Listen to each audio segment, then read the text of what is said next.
같이 기도하고 말씀 생각하십시다.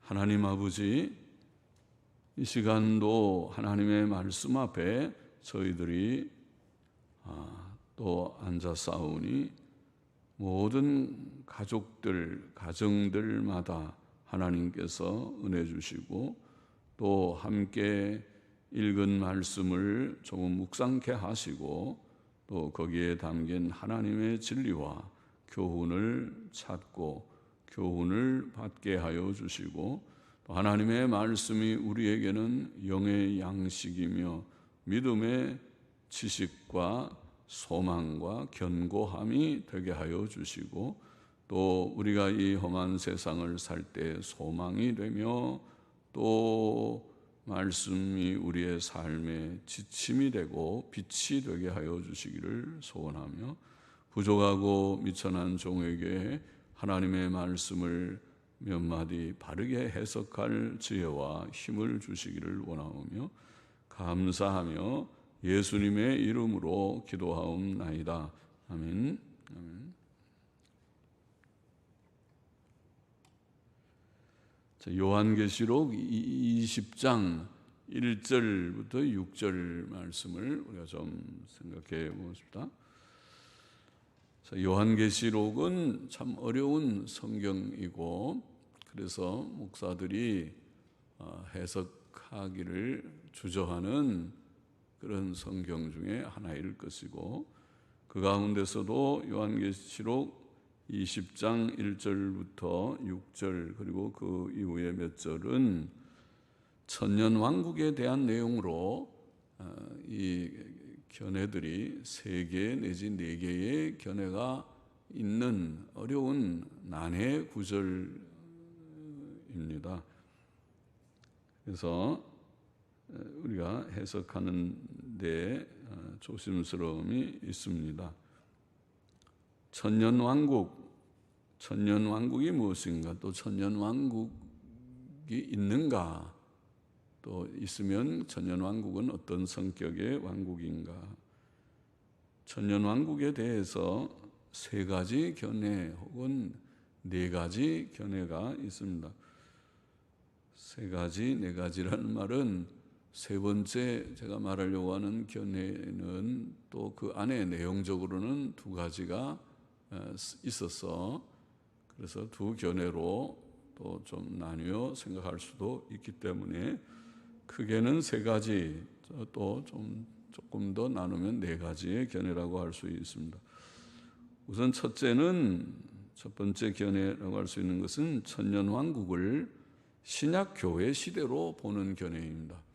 그래서 천년왕국은 다른 것이 아니고 신약교회 시대다. 이 지금 천년왕국이라는 말이 20장에 1절 이하의 몇 절에 지금 나와 있는데 곧 읽겠습니다만은 천년왕국은 다른 것이 아니고 신약교회 시대다. 이렇게 보는 많은 개혁교회들, 개혁신학자들이 옛날부터 그런 견해를 많이 가졌습니다. 자, 그것을 우리가 좀 신학용어로는 무천년설이라 그렇게 말하는 무천년은 천년왕국이 따로 있는 것이 아니고 천년왕국은 교회 시대다. 지금 교회 시대가 2000년이 지났으니까 그러니까 또 앞으로 몇 년이 더 계속될지 모르니까 그러니까 문자적 천년이 아니고 이거는 교회 시대다. 이걸 무천년설 그렇게 말하는 천년왕국은 따로 있는 것이 아니다. 그런 견해와 같이 그런 말과 같이 둘째의 견해는 천년왕국을 교회 시대 후기에 복음의 황금 시대다. 그러니까 교회가 지금 2000년 내려오고 있는데 교회가 점점 발전하고 복음을 많이 전하고 이 세상이 복음화되고 해서 그래서 복음이 아주 꽃피고 교회가 아주 큰 왕성하게 되고 사회에 영향을 끼치게 되고 사회의 모든 위정자들이나 또 사회의 많은 지식인들이나 백성들이 교인이 되고 교회의 영향을 받고 그래서 이 사회가 참 변화되는 그런 때가 천년왕국이다. 그러니까 복음의 황금시대라는 말이 그것이죠. 그걸 후천년설, 금방 들으면 후천년이 뭔가 그렇지만 후천년설. 우리가 번역을 그렇게 했어요. 후천년. 후천년이라고 번역한 말은 영어의 표현은 천년왕국 후에 주님이 재림하신다. 그 견해를 후천년설 줄여서 그렇게 말하다 보니까 후천년설 그렇게 말하는데, 정확히 말하면 천년왕국 후에 재림설입니다. 예수님이 천년왕국 후에 오신다. 그러니까 복음이 꽃피는 황금시대가 있고, 그 황금시대 후에 또 잠깐 짧은 기간 동안에 그 환난인의 시대가 좀 왔다가 주님이 재림한다. 그런 견해라고 보겠습니다. 셋째의 견해는 이제 천년왕국을 성경의 말씀대로 믿는, 주께서 재림하셔서, 재림이 언제입니까? 19장 우리가 읽었죠. 지난 시간에 읽었으니까 19장에 주님이 백마 타고 오신다. 19장 11절 이하에 백마 타고 오셔서 그 다음에 그때 짐승과 거짓 선지자가 주님과 전쟁을 하다가 주님과 주의 천사들이 백마 타고 오고, 그때에 짐승과 거짓 선지자들과 그 군대들이 전쟁을 하다가 다 죽고, 짐승과 거짓 선지자가 잡혀서 산채로 유황불못에 던지운다 그랬죠. 그래서 재림이 19장, 그 다음에 20장은 그 다음에 짐승은 적그리스도라고 그랬고, 적그리스도와 거짓 선지자가, 적그리스도는 독재 국가입니다. 기독교를 탄압하는, 기독교와 반대되는, 그리스도를 대적하는 독재 국가와 또 그 독재 국가와 결탁한 배교적 교회, 배교한 교회, 종교단체죠. 배교한 교회와 그들이 먼저 하나님 앞에 벌을 받아서 유황불못에 던지고, 그리고 나서 그 다음에 천사를 보내서 용, 곧 사탄을 잡아서 그러니까 사탄과 그 다음에 짐승과 거짓 선지자는 이 마귀의 사탄의 삼위일체와 같으죠. 그러니까 이 세 사탄이 제일 핵심 그런 존재고, 그 다음에 사탄의 앞잡이를 하는 적그리스도적 국가, 독재 국가와 기독교를 탄압하는 독재 국가와, 그리고 거짓 선지자라고 표현되는 배교한 교회, 이것인데, 앞에 적그리스도와 거짓 선지자는 먼저 지옥에 들어가고, 그 다음에 사탄을 결박해서 무저갱에 넣어서 감금하는 천년 동안, 그때에 사탄이 감금되고 적그리스도와 거짓 선지자는 지금 다 지옥 갔으니까 세상에는 평화로운 그런 시대가 온다. 평화의 왕국이 온다. 그것이 천년왕국이다. 그런 견해이죠. 그러니까 주님이 재림하셔서 천년왕국을 세우신다. 간단히 말하면 그렇습니다. 그것은 전천년선, 천년 전에 주님이 재림하신다. 그러니까 주님이 재림하신 후에 천년이 시작된다. 그 말이죠. 그러면 재림 후에 천년이 있다는 견해입니다. 그것을 전천년, 잘못 알면 혼돈하죠. 그게 왜 전천년이냐. 재림 후에면은 그게 후천년 하면 어떤가 싶기도 하죠. 혼동이 되는데 번역을 그렇게 해서 그래요. 프리밀레니얼리즘이라고 하는 밀레니움이 천년왕국이라는 말인데, 프리라는 말은 천년왕국 전에 그 말이에요. 그러니까 프리밀레니얼리즘이라는 말은 천년왕국 전에 무엇이 주님의 재림이 있다. 그 견해예요. 그러니까 그걸 전천년설, 또 포스트 밀레니얼 리즘 혹은 포스트 밀레니움이라는 말은 천년왕국 후에 주님이 재림하신다. 그러니까 주님의 재림을 그 시점이 어디냐는 걸 보는 견해죠. 용어 자체는. 그래서 이제 그렇게 다시 보면, 첫째는 천년왕국은 신약 시대다. 따로 천년왕국이 있지 않다. 무천년설. 둘째는 천년왕국은 교회 시대 후기에 복음의 황금 시대다. 후천년설. 그 다음에 셋째는 주님이 재림하셔서 천년왕국 세우신다. 이게 전천년설인데, 전천년설 중에 두 가지가 있어요. 전천년이긴 한데, 주님이 천년왕국을 세우는데 어떤 이들은, 한 견해를 가진 사람들은 그 천년왕국이 구약적이다. 구약 성경. 그러니까 그것은 구약의 선지서들을 보면 메시아가 오시면 다시 이스라엘이 회복되고, 그러면 회복된 그것 중에 에스겔서 같은 것을 보면 성전이 예루살렘에 세워지고 제사 제도가 다시 회복되고 절기가 다시 지켜지고 그런 표현들이 있어요.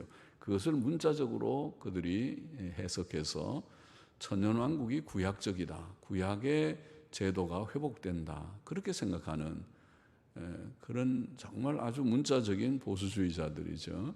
그래서 그것을 신학적으로는 세대주의 그렇게 말합니다. 세대주의적인 종말론 그렇게 말합니다.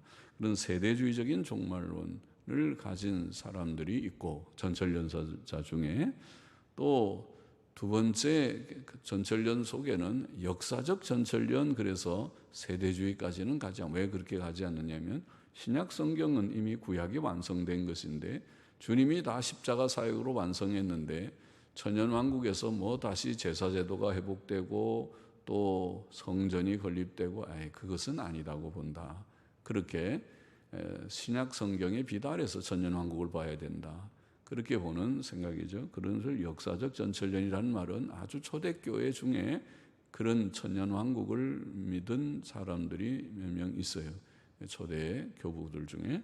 그래서 역사적 전철련, 그렇게 오래전에 그런 견해를 가진 자들이 있다, 그런 뜻이죠. 그래서 그 천년왕국의 성격이 신약적이다. 그러니까 전철연설 속에 천년왕국이 구약적이냐 신약적이냐, 두 견해가 나뉜다는 말이죠. 그런 본문을 우리가 좀 보십시다. 1절 보십시다. 또 내가 보매 천사가 무저갱 열쇠와 큰 쇠사슬을 그 손에 가지고, 비유적인 표현이죠. 무저갱 열쇠와 큰 쇠사슬을 손에 가지고 하늘로서 내려와서 용을 잡으니 곧 옛 뱀이요 마귀요 사탄이라. 그것이 악의 가장 핵심적인 존재죠. 악의 핵심적인 인물이 사탄이죠. 근데 그걸 용이라, 용, 옛뱀, 마귀, 사탄, 다 별명이 다르지만은 이름 명칭이 다른 한 존재입니다. 용, 옛뱀, 마귀, 사탄. 잡아 1000년 동안 결박하여 무저갱에 던져 잠그고. 사탄을 잡아서 1000년 동안, 아까 무저갱 열쇠를 가지고 왔다, 천사가 비유라고 그랬습니다. 무저갱 열쇠를 열고 무저갱이라는 곳에다가 또 큰 쇠사슬을 가지고 사탄을 딱 잡아서, 사탄도 영인데 우리가 영이 쇠사슬을 가지고 잡아지는 것이 아니죠. 비유라고 말했습니다. 사탄을 결박한다는 것입니다. 단단히 결박해서 무저갱이라고 하는 그 곳에 사탄을 집어넣는다, 그렇게 표현했습니다. 그래서 던져 잠그고 그 위에 인봉하여, 딱 인을 쳐서 아무도 열지 못한다, 하나님이 허락하지 않으면 열지 못한다. 인봉하여 1000년이 차도록 다시는 만국을 미혹하지 못하게 하였다가 1000년 동안은 꼼짝없이 거기 있어라, 그리고 인봉을 했어요. 그러니까 마귀가 그 무저갱 속에 들어가니까 만국을 미혹할 수가 없죠. 마귀가 이 세상에 활개를 쳐야 모든 사람들을 다 미혹하고 또 모든 잘못된 문화들, 세상 문화들, 모든 음란 문화들, 모든 잘못된 문화들을 다 동원하게 되는데, 그런 것을 못하게 미혹하지 못하고, 또 모든 사상들, 철학이나 종교나 또 이단들이나 이것이 다 사탄의 활동들이 아니겠습니까? 그래서 그런 사탄의 역사들이 많은데 그것을 다 못하도록 인봉하고 결박해서 무저갱에 던져놓고 인봉한다, 그렇게 표현했고, 1000년이 차도록 다시는 만국을 미혹하지 못하게 하였다가 그 후에는 잠깐 노일이라, 이렇게 되어 있습니다. 그러면은 이 무저갱에 사탄 넣는 것은 영원히 있는 것이 아니라 1000년 동안만, 그 후에 1000년 후에는 놓여나서 또 만국을 미혹하는 일이 조금 있을 것이다, 암시하고 있는 것이죠. 여기에 무저갱이라는 한자어는 끝이 없는 곳이라, 구덩이라, 그 말이죠. 무저갱, 영어로는 바텀이 우리가 끝에 바닥, 밑바탕을 바텀 그러죠. bottomless, less 하면은 끝이 바탕이 없는, 밑바탕이 없는, 그러면 pit는 구덩이 같은 겁니다. bottomless pit라고 할 수 있지. 그러니까 끝없는 우리가 모든 구덩이는 다 끝이 있어야 되는데 끝이 없는 구덩이, 이런 표현이에요. 무적행, 무서운 곳이죠. 세상에 끝이 없이 한없이 내려가면 어디로까지 가겠는 무적행 이 표현입니다. 그것은 사탄과 악령들의 감금 장소로 표현된 곳이라고 보입니다. 깊은 구덩이라는 말이죠. 하나님께서 이 깊은 구덩이 속에 사탄과 악령들을 다 거기다가 집어넣으실 것이다. 그래서 우선 천년왕국에 이 대표적으로 사탄을 거기에 집어넣는다, 이렇게 표현했습니다. 천사는 하나님께서 주신 큰 권세를 가지고 용을 잡아서 거기에 넣었습니다. 이 용이 바로 큰 뱀이고 마귀고 사탄이고, 그렇게 명칭은 다르지만은 그것이 바로 용입니다. 이 용, 큰 뱀은 에덴 동산에서 하와를 유혹한 바가 있죠. 하와에게 접근해서 선악과 따먹으라고 한 그 바로 뱀입니다. 그것을 표현합니다. 그것은 사탄의 화신이었구나. 그때 그 뱀은 실제 뱀일 수 있지만은, 그러나 사탄이 그 속에 들어가서 그가 그런 인류를 타락시키는, 범죄케 하는 그런 일을 하였구나 알게 됩니다. 그것을 마귀, 디아볼로스, 헬라어로 디아볼로스라는 마귀라는 말은 회방자, 참소자, 회방하고, 회방은 남 막 비방하는 것이죠. 남을 막 비방하는 것, 또 거짓되이 비방하는 것, 참 나쁜 일이죠.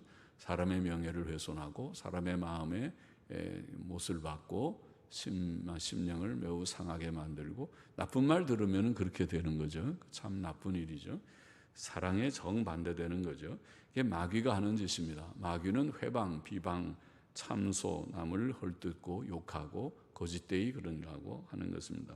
성도가 해서는 안 되죠. 사타나스라고 하는 헬라어는 사탄이라고 번역한 사타나스라는 말은 원수, 대적자, 이런 뜻입니다. 원수, 대적하는 자가 사탄입니다. 마귀는 처음부터 인류를 범죄케 하고 타락시킨 자요, 하나님 앞에서 사람들을 회방하고 참소하는 자요, 마귀는 참소자로 있었습니다. 천국에서. 그러다가 천국에서 쫓겨났습니다. 죄를 짓고 천국에서 참소자로 회방하고 참소하는 것으로 나타났어요. 욥기에 보면 그렇게 나와 있죠. 하나님과 인류의 원수고 대적자입니다. 그래서 여기에 짧은 글에 용, 옛뱀, 마귀, 사탄 그래 나와 있습니다.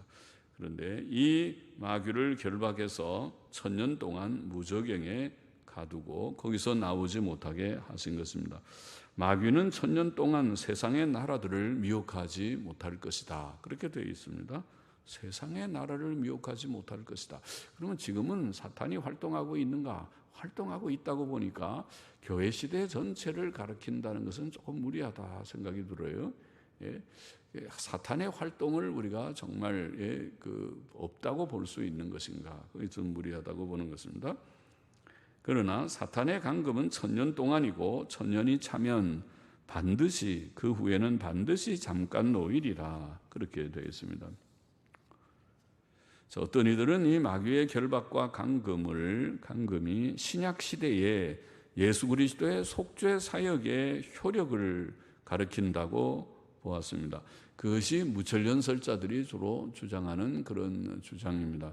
무천년설자들은 천년왕국은 신약교회다, 그렇게 말하면서, 그러면 마귀의 결박이 뭐냐 할 때, 그것은 예수님의 십자가 대속 사역이 완성됨으로써 마귀가 더 이상 그렇게 크게 조금만 활동하지 크게 활개치지 못한다. 그것이 마귀의 간금이다, 그렇게 해석하는 것이라고 보입니다. 그래서 마귀가 좀 활동은 하지만은 복음 전파의 사역을 방해하지 못한다. 어느 면에 그런 면도 있기는 있지만은 사탄의 역사가 있는 것 같아도, 그러나 복음은 2000년 동안 힘있게 다 확장되어 왔습니다. 그래서 사탄이 복음 사역을 방해하지는 못한 것은 사실이지만은, 그러나 그렇다면 사탄의 잠시 노임은 무엇을 의미할까? 나중에 잠깐 놓인다고 했으니, 놓이는 것은 속죄사역의 효력의 상실이 된다는 뜻인가? 속죄사역이라는 것이 사탄의 결박이라면, 사탄의 노연하면 속죄 사역이 무효화되는 것이 말이 논리에 맞는데 그렇게 될 수는 없지 않느냐.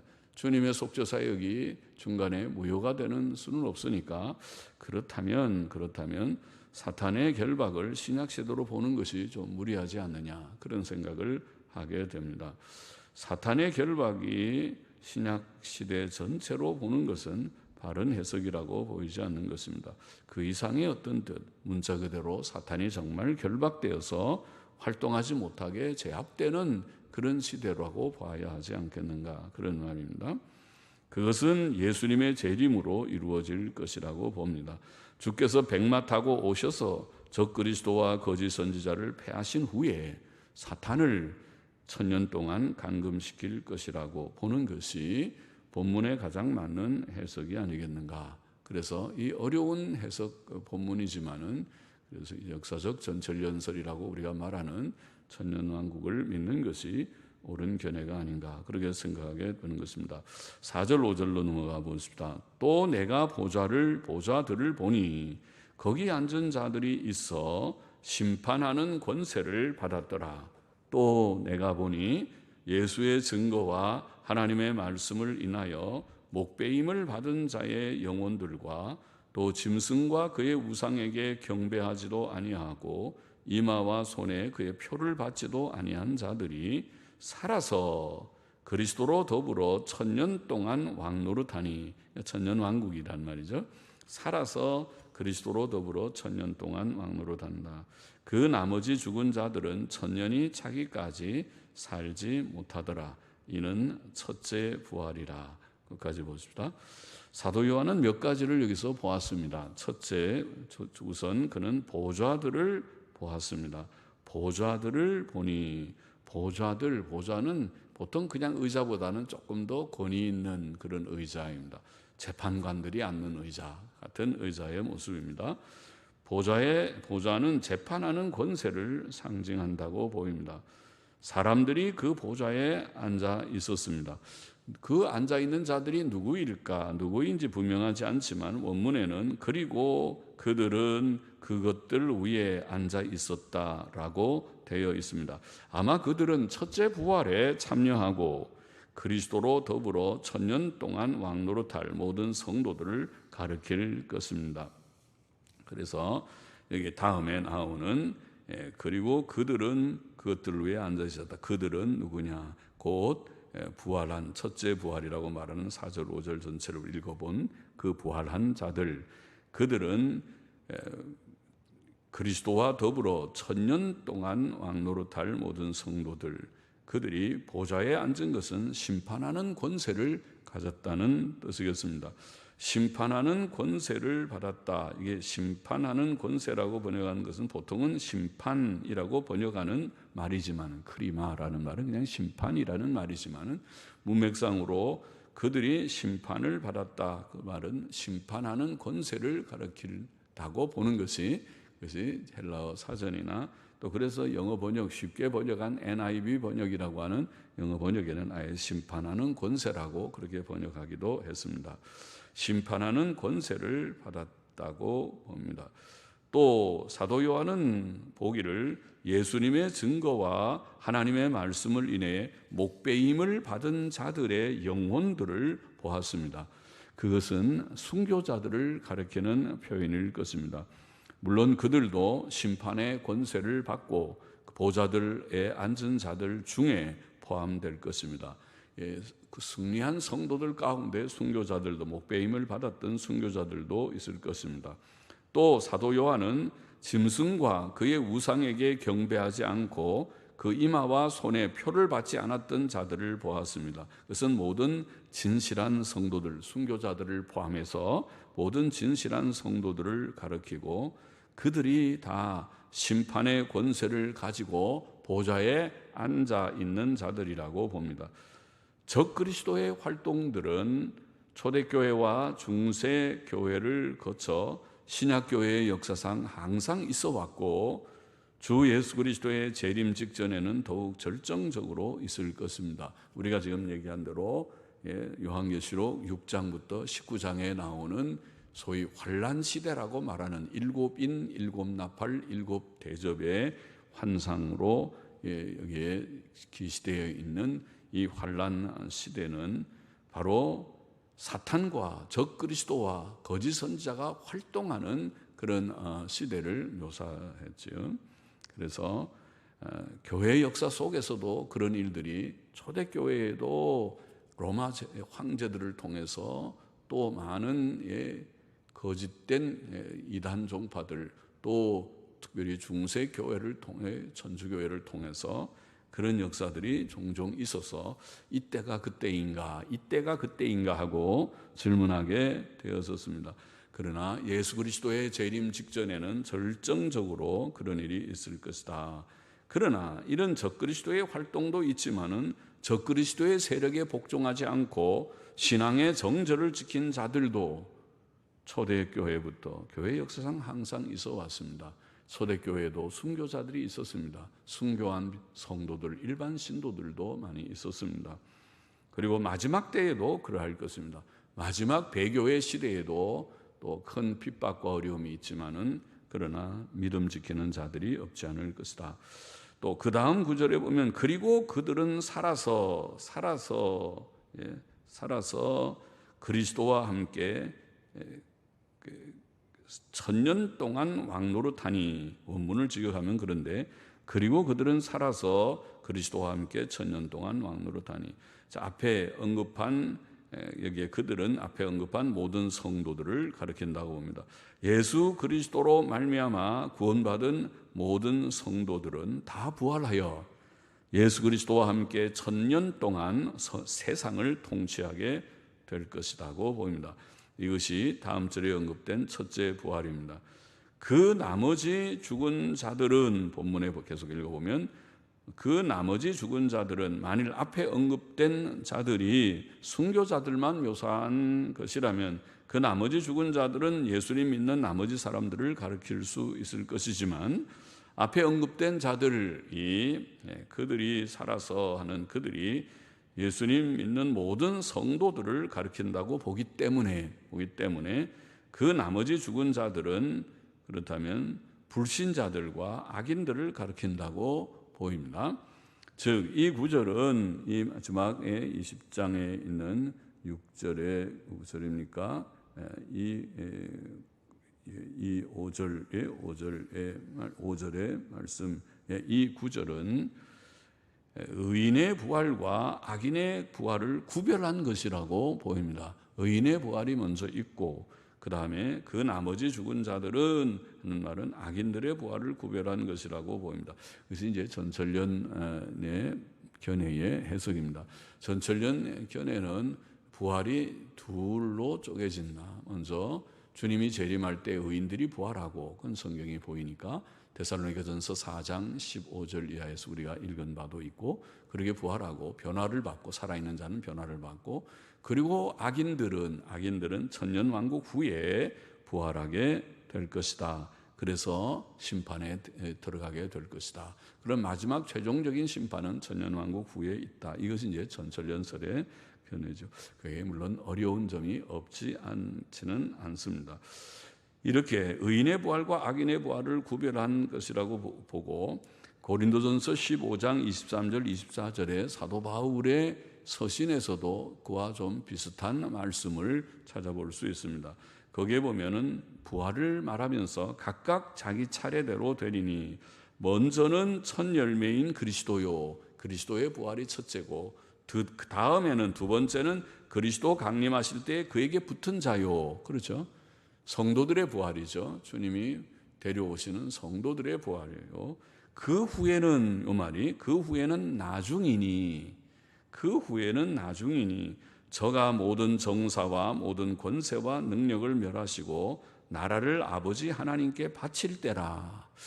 이것이 마지막 심판을 가리키는 말씀처럼 보이죠. 모든 정사, 권세, 능력을 멸하는 것은 마지막 이제 주님이 재림하셔서 모든 원수들을 다 파하시는 그런 일이 아니겠습니까?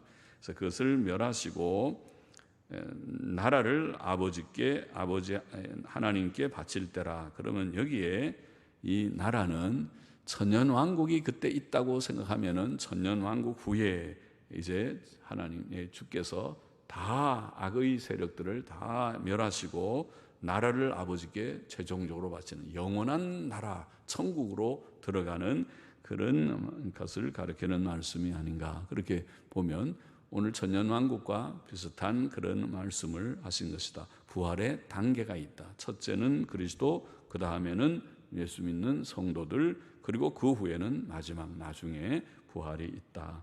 그런 뜻이라고 보입니다. 그러므로 오늘 본문으로 돌아가서 본문의 첫째 부활은 성도들의 영혼의 중생을 가리키는 말이 아니고, 무천년은 여기에 첫째 부활을 영혼의 중생을 가리킨다고 보겠죠. 그래서 부활은 곧 교회 시대라. 그러면 교회 시대가 첫째 부활을 한 자다, 이렇게 해석해야 되는데, 영혼의 중생을 가리키는 말이 아니고 성도들의 몸의 부활을 가리키는 말이라고 보는 것이죠. 우리가 전철연설은 특별히 이 부활이라는 말, 아나스타시스라고 하는 헬라어는 부활, 첫째 부활할 때 아나스타시스라는 이 부활이라는 원어는 고린도전서 15장에서 죽은 자들의 몸의 부활을 가리키는 말로 4번이나 12절, 13절, 21절, 42절에 부활할 때 아나스타시스 이 부활이라는 말을 썼습니다. 그리고 이 아나스타시스라는 이 부활이라는 말은 성경에서 중생, 거듭남이라는 중생이라는 말을 위해서는, 중생이라는 사실을 위해서는 한 번도 사용된 적이 없는 단어입니다. 그러니까 첫째 부활이라는 이 말은 몸의 부활을 가리키는 것이 자연스러운 그런 뜻이라고 보입니다. 그리고 6절 마저 보십시다. 이 첫째 부활에 참여하는 자들은 복이 있고 거룩하도다. 둘째 사망이 그들을 다스리는 권세가 없고 도리어 그들이 하나님과 그리스도의 제사장이 되어 1000년 동안 그리스도로 더불어 왕노릇하리라. 첫째 부활에 참여한 모든 성도들은 복되다. 그렇게 말하는, 그들은 몸의 구속, 곧 몸의 영광스러운 부활을 받은 자들이므로 완전히 거룩함을 얻은 자들이기 때문에 참 복된 것이죠. 그 부활에 참여하기를 원합니다. 둘째 사망, 곧 지옥 형벌이 그들을 다스릴 수 없습니다. 그들은 하나님과 그리스도의 제사장이 되어 1000년 동안 그리스도와 함께 세상을 통치할 것이다. 그렇게 되었습니다. 지금 우리도 그리스도인이 제사장이긴 하지만은 세상을 우리가 통치하는 제사장은 아닌 것 같죠. 그러나 천년왕국이 되면 사탄도 무저갱에 감금되고, 그리고 이제 적그리스도와 거짓 선지자도 다 지옥불에 던지운 받은 때이라면, 그러면은 이제 이 세상에 상당한 평화가 오게 되고, 그때 성도들이 세상을 그리스도와 함께 통치하는 시대가 올 것이다. 그런 이제 내용이 되었습니다. 그 1000년은 사탄이 결박된 상태이기 때문에 사탄의 미혹이 없고, 온 세상에 사탄의 미혹이 없고, 불법이 상당히 억제되고 풍성한 평화가 있을 것입니다. 천년왕국은 복된 시대가 될 것이라고 생각됩니다. 어려운 구절이지만은 이것을 역사적, 문자적 천년왕국으로 해석할 때에 천년왕국은 참으로 복된 시대가 될 것입니다. 그리고 진실한 성도들은 그 천년왕국에 다 참여하게 될 것이라고 봅니다. 본문의 교훈을 우리가 좀 정리해 보십시다. 첫째로, 장차 사탄은 1000년 동안 결박될 것이다. 그것이 오늘 본문에 밝게 나와 있는 말씀이죠. 사탄이 결박된다. 하나님께서는 사탄을 결박하여, 천사를 보내어 사탄을 결박하여 1000년 동안 무저갱에 감금하실 것이다. 둘째, 성도들은 복된 부활을 할 것이다. 이게 첫째 부활이라는 표현을 했습니다. 성도들의 부활, 그것은 고린도전서 15장 42절 이하에 나와 있는 썩지 않고 영광스럽고 강한 몸으로, 신령한 몸으로 변화되는 그런 부활일 것입니다. 그것은 영생하는 부활입니다. 우리가 생명의 부활이라 주님께서 요한복음 5장인가요? 5장에 말씀하신 생명의 부활을 하게, 심판의 부활이 아닌 생명의 부활을 하게 될 것입니다. 그 첫째 부활에 참여하는 자들은 복이 있고 거룩하며, 둘째 사망, 그 지옥 불못이 그들을 다스리는 권세가 없을 것이다.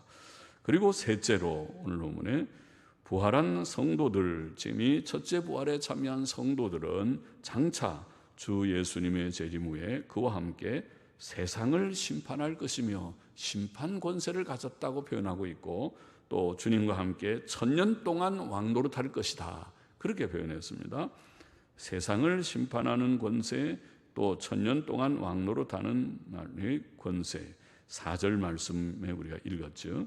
또 내가 보좌들을 보니 거기 앉은 자들이 있어 심판하는 권세를 받았더라. 또 내가 보니 그들이 살아서 그리스도로 더불어 1000년 동안 왕노릇하더라, 이렇게 되어 있습니다. 고린도전서 6장 2절에 보면 성도가 세상을 판단할 것을 너희가 알지 못하느냐, 그런 말씀이죠. 마지막 심판 때에 성도들이 주님과 함께 같이 협력자처럼 심판자로 세상을 판단할 것이다. 우리도 하나님의 심판대 앞에 서기는 하지만은, 그러나 성도들은 심판대 앞에 정죄되지 않을 것이고, 그리고 성도들이 또 주님과 함께 세상을 심판하는 일도 수행할 것이다, 그렇게 고린도전서 6장 2절은 보이고 있습니다. 디모데후서 2장 11절로 12절에 보면 이런 말씀이 있죠. 미쁘다 이 말이여, 우리가 주와 함께 죽었으면 또한 함께 살 것이요, 참으면 또한 함께 왕노릇할 것이요, 이런 표현이 있죠. 우리가 주님과 왕노릇할 것입니다. 물론 무궁세계 새하늘과 새 땅에서도 우리가 왕노릇한다, 그런 표현이 있죠. 우리가 요한계시록 22장 끝에 가보면, 그렇죠, 22장 5절입니까? 가보면은 그때 저희가 세세토록 왕노릇하리로다, 그런 표현이 있어요. 그래서 우리가 세세토록 왕노릇하는, 천국은 하나님의 나라이지만은, 하나님이 왕이시지만은 우리 성도들도 세세토록 왕노릇한다고 하는 것을 보면 마치 민주국가와 비슷하다고 보입니다. 그래서 모든 성도들이 주님이 주시는 그런 어떤 권한을 가지고 세상을 다스리는, 세상에서 우리가 왕노릇하는 것이라고 표현하고 있으니까 그것이 신기한 표현이지요. 그처럼 이제 그러나 우리가 천년왕국은 1000년 동안 왕노릇한다, 이렇게 표현했으니까 우리가 주님과 함께 왕노릇할 것이다. 부활한 성도들은 복되다. 세상을 심판할 권세와 1000년 동안 왕노릇하는 그런 권세를 부여받게 될 것이다, 그런 말씀을 하셨습니다. 우리가 주님 진실히 믿는 자들로서 주님 믿고 또 첫째 부활에 참여하고 주께서 주신 이 놀라운 특권을 누리게 되는, 왕노릇하는 특권을 누리게 되는 그러한 복을 우리가 다 누리기를 원합니다. 기도하십시다. 하나님 아버지, 부족한 종이 오늘도 계시록 20장의 내용을 조금 해석하며 또 함께 말씀의 뜻을 묵상했습니다. 하나님 아버지, 어려운 그런 천년 왕국에 대한 말씀이지만은, 또 많은 의견들이 나뉘는 말씀이지만은, 그러나 우리가 역사적 전철연선, 한국의 장로교회가 또 오래전 평양신학교 때부터 견지하여 온 역사적 전철연설의 견해를 우리가 소개하고, 또 그 견해로 이 본문을 해석하고, 또 하나님께서 천년왕국의 복을 성도들에게 예비하셨다고 하는 말씀을 묵상했습니다. 하나님, 오직 주님을 진실히 믿고 땅에서는 여러 가지 어려운 일들이 없지 않지만은 주님의 은혜로 믿음 지키고 또 믿음의 순결성을 잘 지켜서 장차 첫째 부활에 다 참여하고 또 주님이 주시는 심판 권세와 왕노릇하는 권세를 누리는 저와 우리 모두가 다 되기를 소원합니다. 감사하며 예수님의 이름으로 기도하옵나이다. 아멘.